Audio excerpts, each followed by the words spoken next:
Hi friends, आज हम बात करेंगे एक साइकोलॉजिकल टॉपिक पे, नार्सिसिज्म.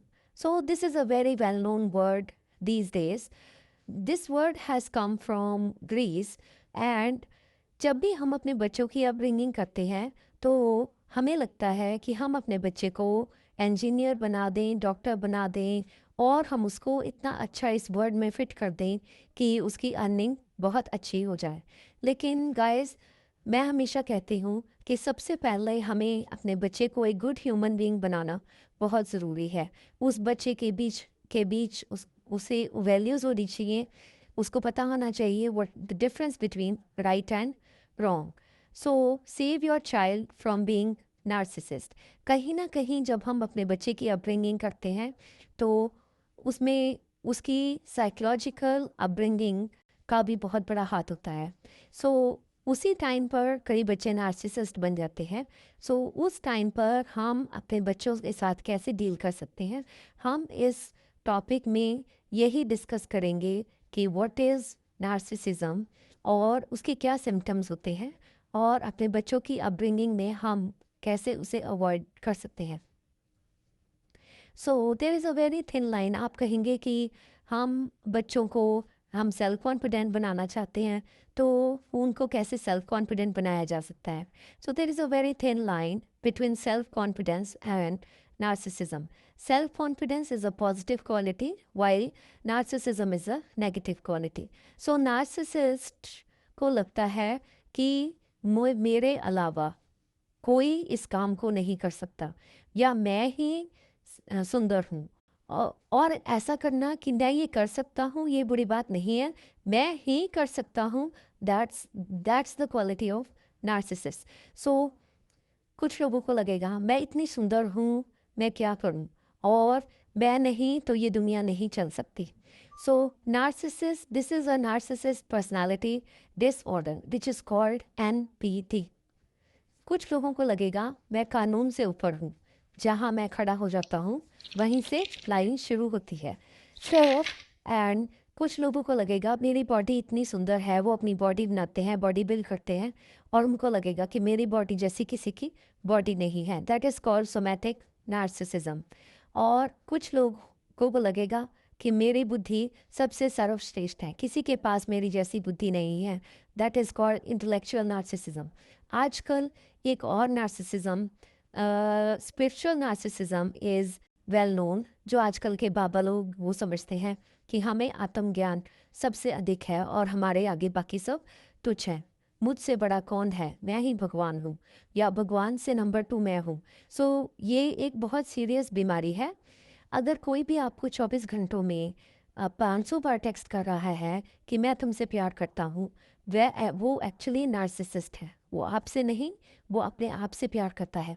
एक्चुअली अपने आप से प्यार करना बुरा नहीं है, लेकिन इतना इतना हद तक प्यार करना कि आप दूसरों को क्रिटिसाइज करें और दूसरों को नीचा दिखाएं, that is narcissism. So that person must be in the love, in the idea of being in love, not he is in love with you. So इस तरह की बमबारी करना कि मैं तुमसे प्यार करता हूँ, यह भी एक खतरा है. सो ये नाम नार्सिसिस्ट कहाँ से आया, इसके पीछे एक स्टोरी है, जो कि एक कैरेक्टर है जिसका नाम नार्सिसी है. ये एक ग्रीक स्टोरी है, एक जो कि एक महाकाव्य मेटामॉर्फोसिस में है. ईसा मसीह के दौर में ये लिखी गई है, और ग्रीस की ये स्टोरी है. नार्सिसी सन था सिफिसिस का, जो कि गॉड ऑफ रिवर्स है, और एक अप्सरा थी, उसका उन दोनों का एक सन था. सो इट्स नेचुरल, अप्सरा का सन था, तो ही वॉज वेरी हैंडसम. और वो अपने आप को सोचता भी बहुत था कि मैं बहुत सुंदर हूँ, क्या करूँ क्या करूँ, मुझसे अधिक कोई सुंदर नहीं है. और सुंदरता के साथ साथ वो एरोगेंट भी बहुत था. तो उसको गर्ल्स प्रपोज करती थी क्योंकि बहुत सुंदर था. तो वो सबको नीचा दिखाता था. एक किसी की प्रपोजल को मना करना, यू कैन से कि you can be very polite and you can say that no, I'm looking for someone else these days, or मैं तुम में इंटरेस्टेड नहीं हूँ, that kind of thing is fine.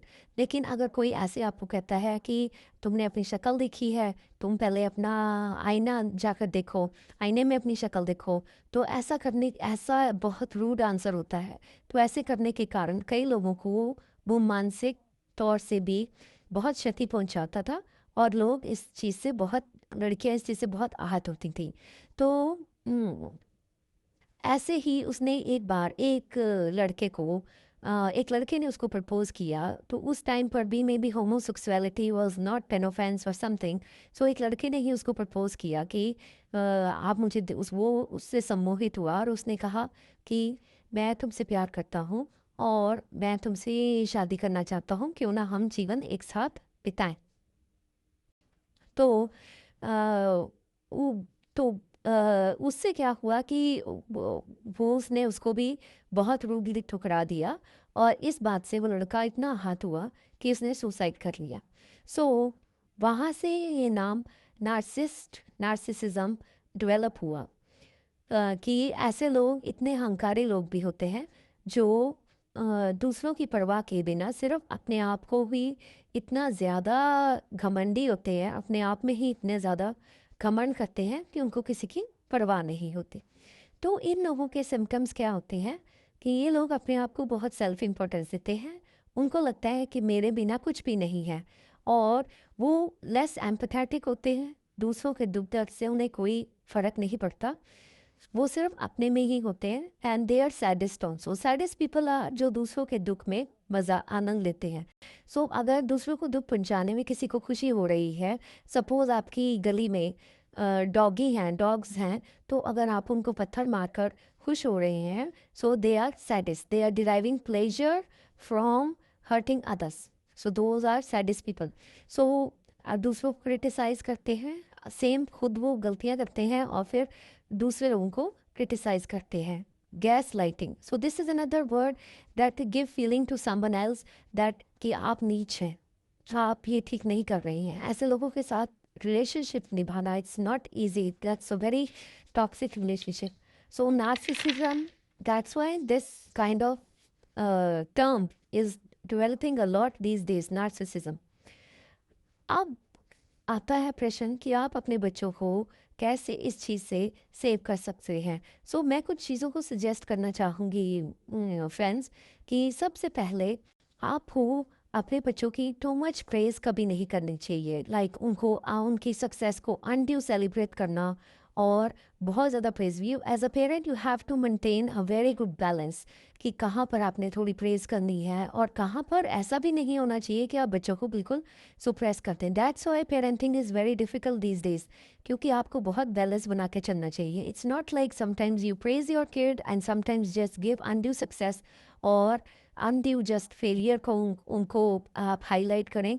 आपको बहुत अच्छे से बैलेंस बना के चलना चाहिए। कभी मैं का इस्तेमाल नहीं करना चाहिए।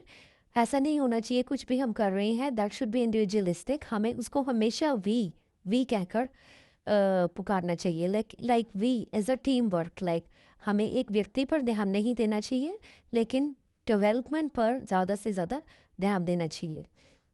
सेकेंडली, बच्चों को रिजेक्शन अपनाना भी सिखाना चाहिए। It's not all the people, even successful people, they also come across rejection at one time.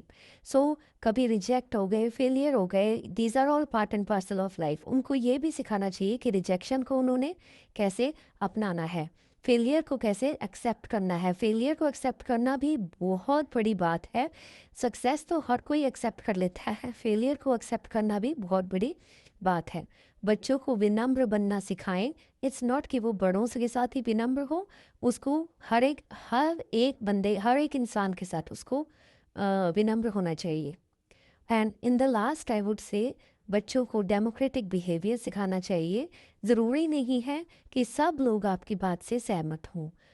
आप में इतनी क्षमता होनी चाहिए कि आप सामने वाले की बात, सामने वाले के पक्ष को भी ध्यान से सुन सकें। मे बी वो आपकी कही हुई बात से सहमत नहीं है, बट आपको उस बात को सुनना भी बहुत ज़रूरी है। सो ये सब बच्चों को सिखाते हुए आपको खुद भी एज अ पेरेंट ऐसा ही बनना पड़ेगा कि खुद आप भी वैसे ही हो कि आप में डेमोक्रेटिक बिहेवियर हो। सो दीज इन सब चीज़ों को being teacher I must say अपने आप में इम्बाइब करना अपने बच्चों की परवरिश में भी बहुत हेल्पफुल होगा। होप आप फॉलो करेंगे। मेरे चैनल को आप और फॉलो कीजिए। मैं आपके पास समक्ष ऐसी ही बहुत सी वीडियोस लेके आती रहूँगी। Thanks, bye.